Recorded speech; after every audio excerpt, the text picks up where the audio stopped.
नमस्कार छात्रगण, मैं सीमा आपका सरस्वती गुरुकुल चैनल पे स्वागत करती हूँ। आज हम कक्षा छठी विषय हिंदी दूसरी इकाई की कविता तूफानों से क्या डरना, यह कविता का आज हम स्वाध्याय देखने वाले हैं।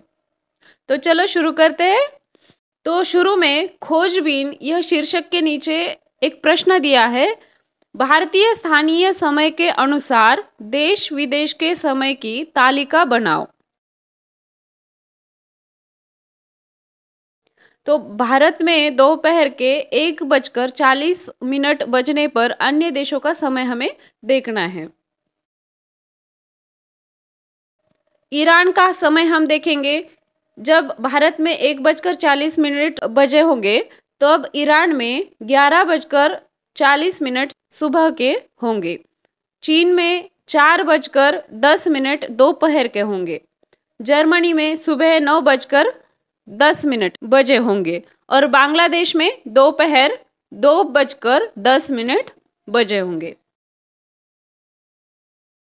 उसके बाद मैंने समझा ये कविता का सार हमें अपने शब्दों में बताना है। मनुष्य को कभी भी असफलताओं से घबराना नहीं चाहिए, बल्कि मेहनत के द्वारा लक्ष्य की प्राप्ति करनी चाहिए। मनुष्य को अपने ऊपर अहंकार नहीं करना चाहिए, हर परिस्थिति में धीरज से काम लेना चाहिए। ये कविता से हम ये सब बातें समझे हैं। उसके बाद का प्रश्न, कविता तूफानों से क्या डरना में आए किन्हीं 5 शब्दों के विरुद्धार्थी शब्द लिखो। नफरत, इसका विरुद्धार्थी शब्द क्या है? प्यार। हार, जीत। दिन, रात। अंधेरा, उजाला। धूप, छाव। बताओ तो सही, यह शीर्षक के नीचे एक प्रश्न है। साक्षरता अभियान के बारे में जानकारी बताओ।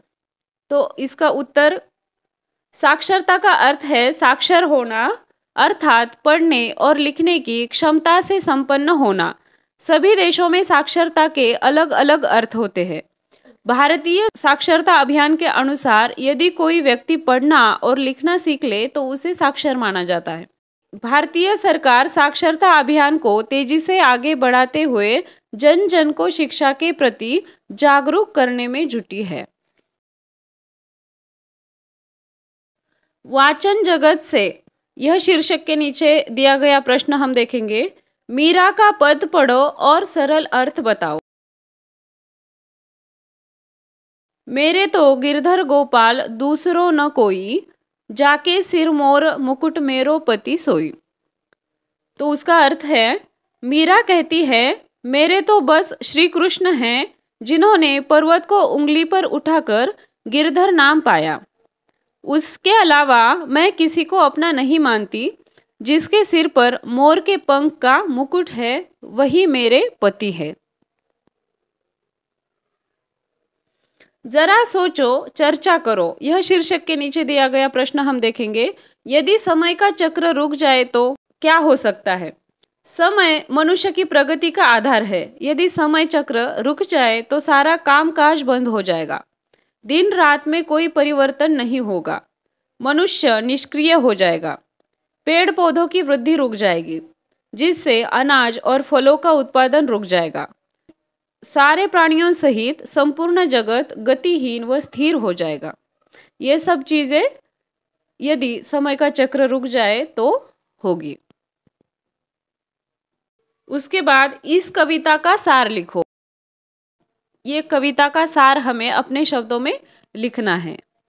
इसका उत्तर, कवियत्री इस कविता के माध्यम से बताना चाहती है कि जीवन में आई समस्याओं पर सहनशीलता के साथ विजय प्राप्त करनी चाहिए। हमें सदैव प्रसन्नतापूर्वक लोगों के साथ मिलजुल कर रहना चाहिए। हमेशा सही राह पर चलना और सभी को सच्ची राह दिखाना हमारी जिम्मेदारी है। सदैव ध्यान में रखो, इस शीर्षक के नीचे आया प्रश्न हम देखेंगे। हमारी सोच सकारात्मक होनी चाहिए। तो इस प्रश्न का समाधान देखते हैं। मनुष्य अपनी सोच के द्वारा ही अपने व्यक्तित्व का निर्माण करता है। महात्मा गांधी जी ने कहा था कि हम जैसा सोचते हैं वैसा ही बनते हैं। हम अपनी सोच के विपरीत अपना निर्माण नहीं कर सकते। व्यक्ति की सोच के अनुसार ही उसका शारीरिक व मानसिक विकास होता है। हमारी सोच ही हमारी प्रगति का आधार है। सकारात्मक सोच व्यक्ति को उचित दिशा में आगे बढ़ाती है। अतः व्यक्ति को सदैव सकारात्मक सोच रखनी चाहिए। अध्ययन कौशल इस शीर्षक के नीचे दिया गया प्रश्न हम देखेंगे। समाज सेवी महिला की जीवनी पढ़कर प्रेरणादायी अंश चुनो और बताओ। तो इसका समाधान, तो यहाँ पर हम सावित्रीबाई फुले इनकी जीवनी पढ़ने वाले हैं। सावित्रीबाई फुले का जन्म महाराष्ट्र के नायगांव में सन 1831 में हुआ था। सावित्रीबाई पूरे देश की महानायिका है। उन्होंने हर बिरादरी और धर्म के लिए काम किया। जब सावित्रीबाई पढ़ाने के लिए जाती थी तो रास्ते में लोग उन पर गंदगी, कीचड़, गोबर तक फेंका करते थे।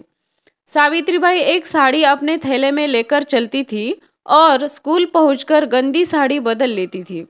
वे हमें अपने पथ पर चलते रहने की प्रेरणा देती है। उन्होंने अपना पूरा जीवन समाज में वंचितों, खासकर महिलाओं और दलितों के अधिकारों के लिए संघर्ष करने में बिता दिया। उसके बाद विचार मंथन इस शीर्षक के नीचे दिया गया प्रश्न देखेंगे। करत करत अभ्यास के जड़मती होत सुजान। तो इसका अर्थ क्या है? किसी भी कार्य का लगातार अभ्यास करने से व्यक्ति के अंदर कुशलता आती है। अभ्यास के द्वारा मूर्ख व्यक्ति भी विद्वान बन सकता है। अतः व्यक्ति को अपने लक्ष्य की प्राप्ति के लिए सदैव प्रयास करना चाहिए।